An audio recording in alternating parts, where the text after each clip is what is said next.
This is the 2024 Audi S7, and I think it's the ultimate long-distance road trip car, and it still looks stunning from every angle.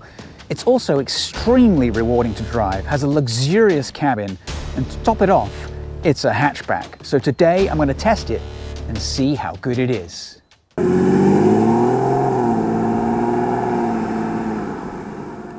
So versus its A7 sibling, this one is definitely the cooler of the kids. My only problem here is the color choices that Audi are giving us these days. There's a lot of gray, cloudburst gray, slightly gray, graphite gray, and this one, Kronos gray, which to me, I'm slightly colorblind, or so my wife says, this one has a touch of green in it, in my mind.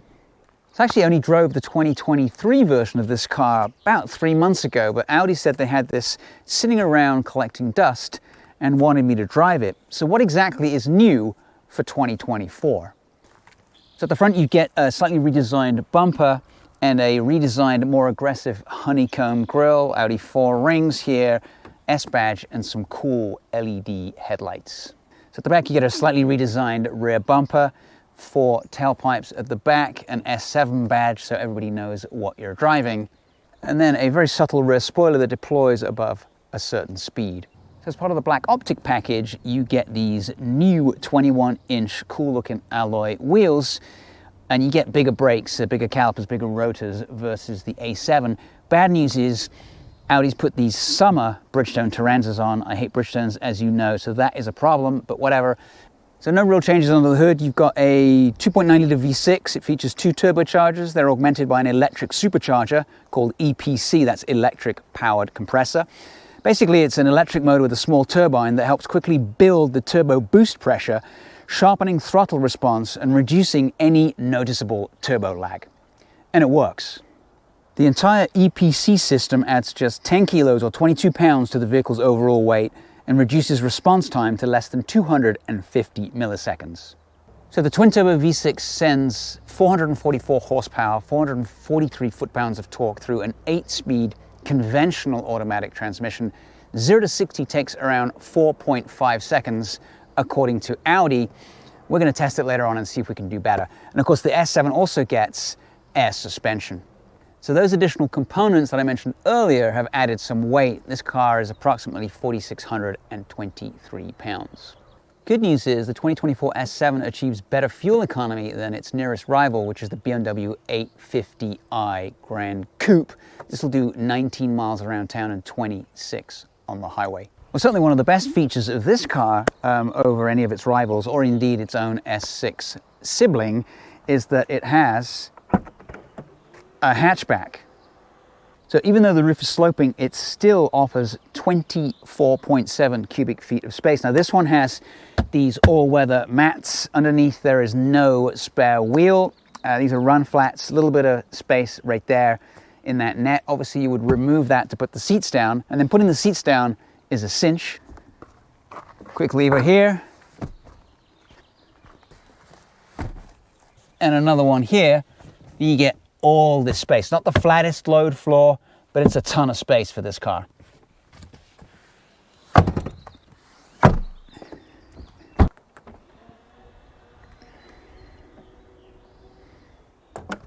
So base prices start at $84,500, which is $1,000 more than the 2023 model. This one, of course, has quite a few options checked.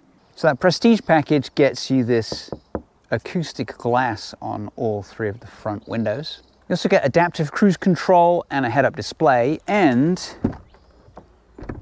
soft closing doors.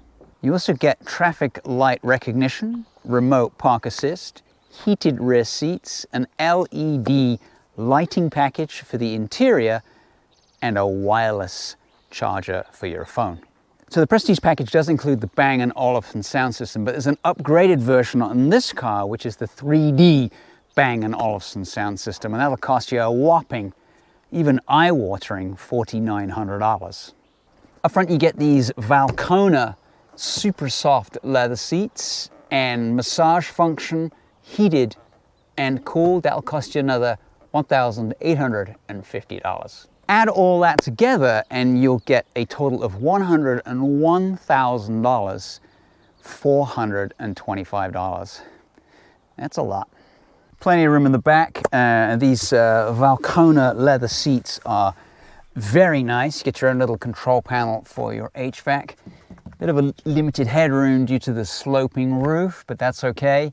And then you also get a vent right here as well as down here to keep you cool. And then there's a nice little space for something flat, and then your cup holders. Great little mechanism. Very nice. So, in the front seat, you would be very surprised if I said that this was not a very nice place to be. Well, it's horrible. I can't stand being in here. I'm joking. It's very nice. As I said, it's got massage function. It works kind of quite decently. There's decent bolstering. These seats are super soft. And of course, the materials quality, being an Audi, absolutely top-notch. So, as you're probably aware, Audi divides the infotainment functions. You've got two haptic feedback screens, a 10-incher on top, and an 8.6-inch display down below, which is exclusively used for the HVAC. All right, on this main menu, you've got various different pages for the home screen.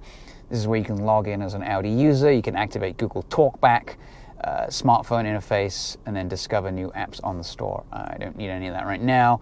And then here you've got your radio, online media, phone, store, vehicle, tap vehicle. Drive select. I'm currently in dynamic, but you can go individual. You can also raise and lower that air suspension. It's settled down to its lowest setting because we're not doing anything. So click on individual. You got drive. Let's go sporty. Suspension sport. Let's do steering sport. Engine sound present. That's the loudest. Okay, so we've selected that. You go back. Now we're on individual mode. Now, these screens are really crisp and easy to use. I like that little clicking noise. They work really, really well. You get Apple CarPlay and Android Auto. They are standard, and wireless charger, which in this case works through my phone, and a couple of spots there to plug in with a cable. Get two cup holders, and they're a little small, but my Camelback fits. Always like the attention to detail on these Audi shifters. It's beautifully made, leather covered. Speaking of leather, the whole dash on this one is covered in leather. You got some really cool detailing here, sort of a ridged detailing. There's some piano black, but that's to be expected these days. So ahead of the driver, you get Audi's 12.3-inch digital display, one of the best on the market. And on the left-hand side, you'll see a car. And when you're driving along, this will show you all the cars around you, kind of like a Tesla. If you're familiar with the Tesla iPads stuck on the dash, you can see all the cars around you, all the cars in front of you, etc. That's a really cool feature. And you can control what you display there by moving this. So you go left, we've got consumption, not very good. We've got maps, calls, what we're playing, and then back to that one again. But it's all so beautifully put together. All right, let's take it for a quick drive and see how it goes. So we're in individual mode, the most aggressive mode possible.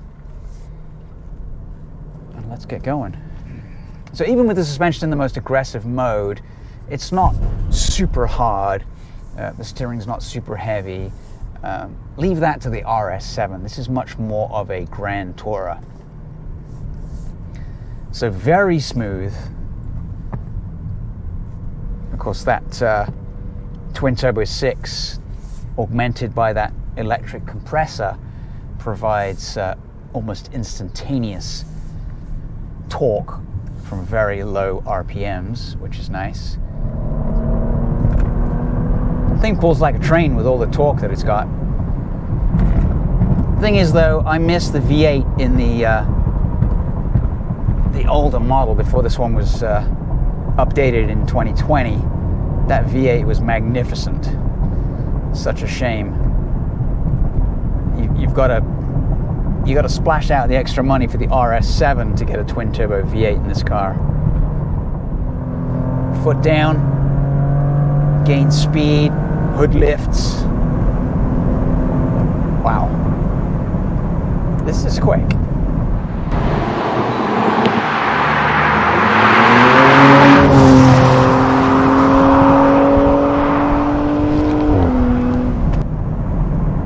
I dare say it's quicker than the LC500, but it doesn't handle like one. You know, it handles well, but it doesn't handle as well as that car or the RCF. But it makes up for it with, I said, those massive amounts of torque. Yeah, the V6s that don't have a lot of character versus a V8. That's where the sadness sets in.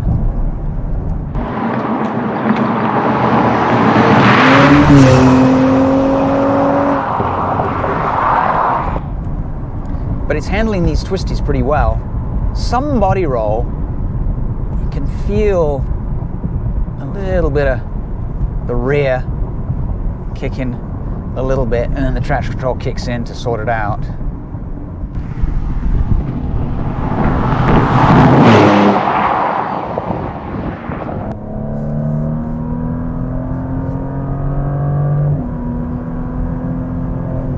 I do like the way this goes though. It's got a decent exhaust note. It's definitely got plenty of power to pass people. You're not going to be struggling in this car.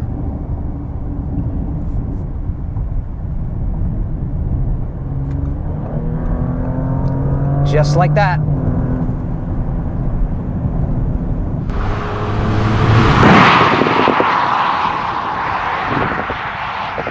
Little dab on the brakes here. This is a little bumpy, this section. Nice sweeping turns. This is not a car, it's quite long. This is not a car really for really tight turns. It's got a long wheelbase, it's built for comfort and power when you need it.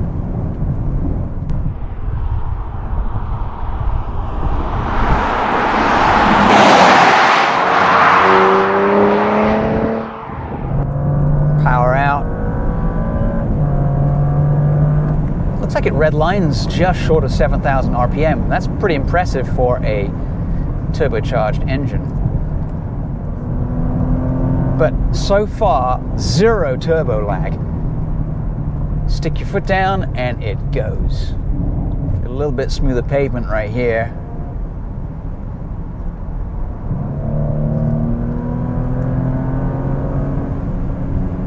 The problem with these Bridgestones is the sidewalls feel a little soft.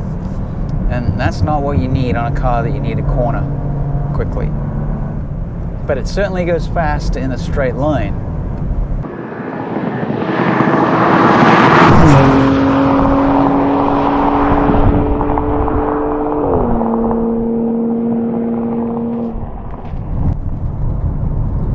It doesn't like to be pushed really hard,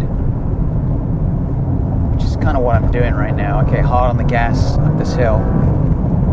Changes down really well. Can't fault the transmission. 8-speed, really good transmission. Well, all in all, I mean, I really like this car. It's not a sports sedan really though. It just isn't quite buttoned down enough to do that.